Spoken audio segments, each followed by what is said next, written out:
Solar Opposites is a brand new animated sci-fi comedy. It's also a Hulu original and debuted on the platform on May 8th, and there's a total of 8 episodes in this first season. The show comes to us from Rick and Morty co-creator Justin Roiland, and there's already been a lot of conversation about the similarities between both shows. So I am a Rick and Morty fan, not an uber fan, but I have watched the first 3 seasons and I'm waiting for the 4th one to pop up on Hulu eventually. And I see the similarities that people are talking about. The animation is very similar, and because Justin Roiland does perform the voices of both Rick and Morty, you will hear a similar tone in his performance here as the character Corvo. And of course, both shows have that sci-fi element to them, but as far as plot and characters, Solar Opposites definitely has its own story to tell. We're dealing with a cast of 4 alien characters and their little pupa. We're told they lived on this wonderful planet, but it was hit by a meteor and destroyed, so a lot of the aliens were set off into separate directions on escape pods, and unfortunately our crew landed on Earth. And I say unfortunately because these alien characters don't really like the planet Earth that much, especially Corvo, who's kind of like the head of this family unit. And so his main priority is to fix their spaceship so they can get off of this planet. But the rest of the family doesn't seem as interested or even technically minded. So we have Terry, who's kind of like the next in charge, and then 2 younger siblings, Yumulak and Jesse. And again, of course, their little baby pupa. You know, I really started to wonder about this family unit because Corvo seems like the head of the family, maybe the dad, and then I just assumed Terry seems like the next oldest. I figured he's the oldest sibling, and then there's the younger 2.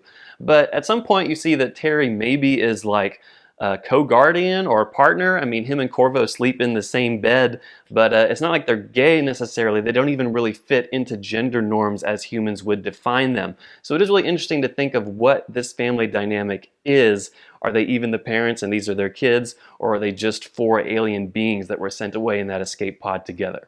Regardless, the 2 younger aliens, Jesse and Yumulak, go to school just like normal kids would. A lot of their stories revolve around kind of being made fun of and bullied and rejected at school.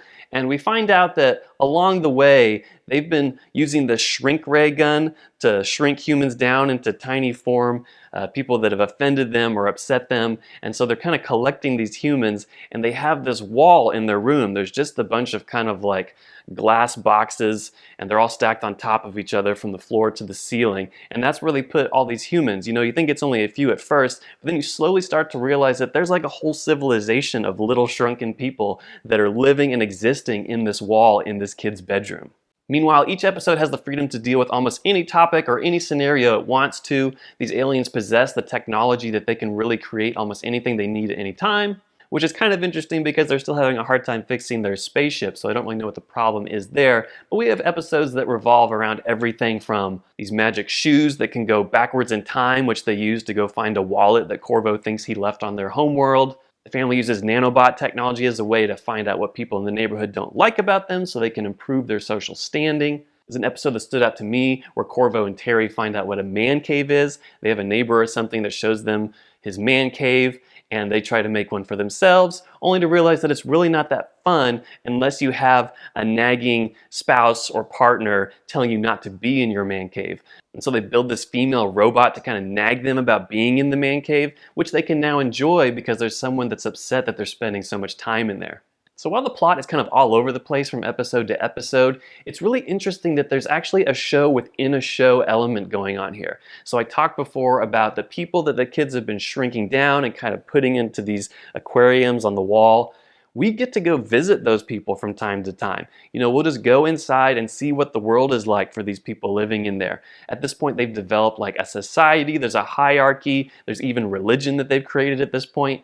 And there's really a standout episode towards the end of the season. You wouldn't even know which one it was by looking at the list of titles because the title has nothing to do with what the episode's about. It just seems like a normal title, and then you realize that, oh, this is going to be a self-contained story about just these tiny shrunken down people living in their society, and it's kind of this story of uprising. They're kind of trying to overthrow the guy in charge. And we just get a completely self-contained story in this episode from beginning to end with its own characters and own arc. It's really brilliant, and I had a good time kind of with that diversion, and then we go back to everything as normal for the rest of the season. So by the end of season 1, I actually am really looking forward to season 2. You know, despite the similarities to Rick and Morty, I think the show has carved out its own identity, even in the first season. I mean, just these 8 episodes, I feel like I've really gotten to know the characters, I kind of have a sense of the direction of the show, and it's a really easy show to binge. These 8 episodes just fly by. You know, if you're a fan of shows like Futurama, and of course Rick and Morty, you know, kind of blend those two together to get an idea of where this is going. A touch of South Park because of the excessive language and violence. But I mean, the show really just fits in pretty well with some other animated series that I really like.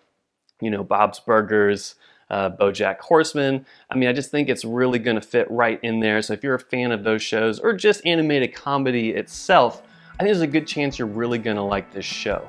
And so for the debut season of Solar Opposites, I'm going to give it a personal rating of 7 red gooblers out of 10.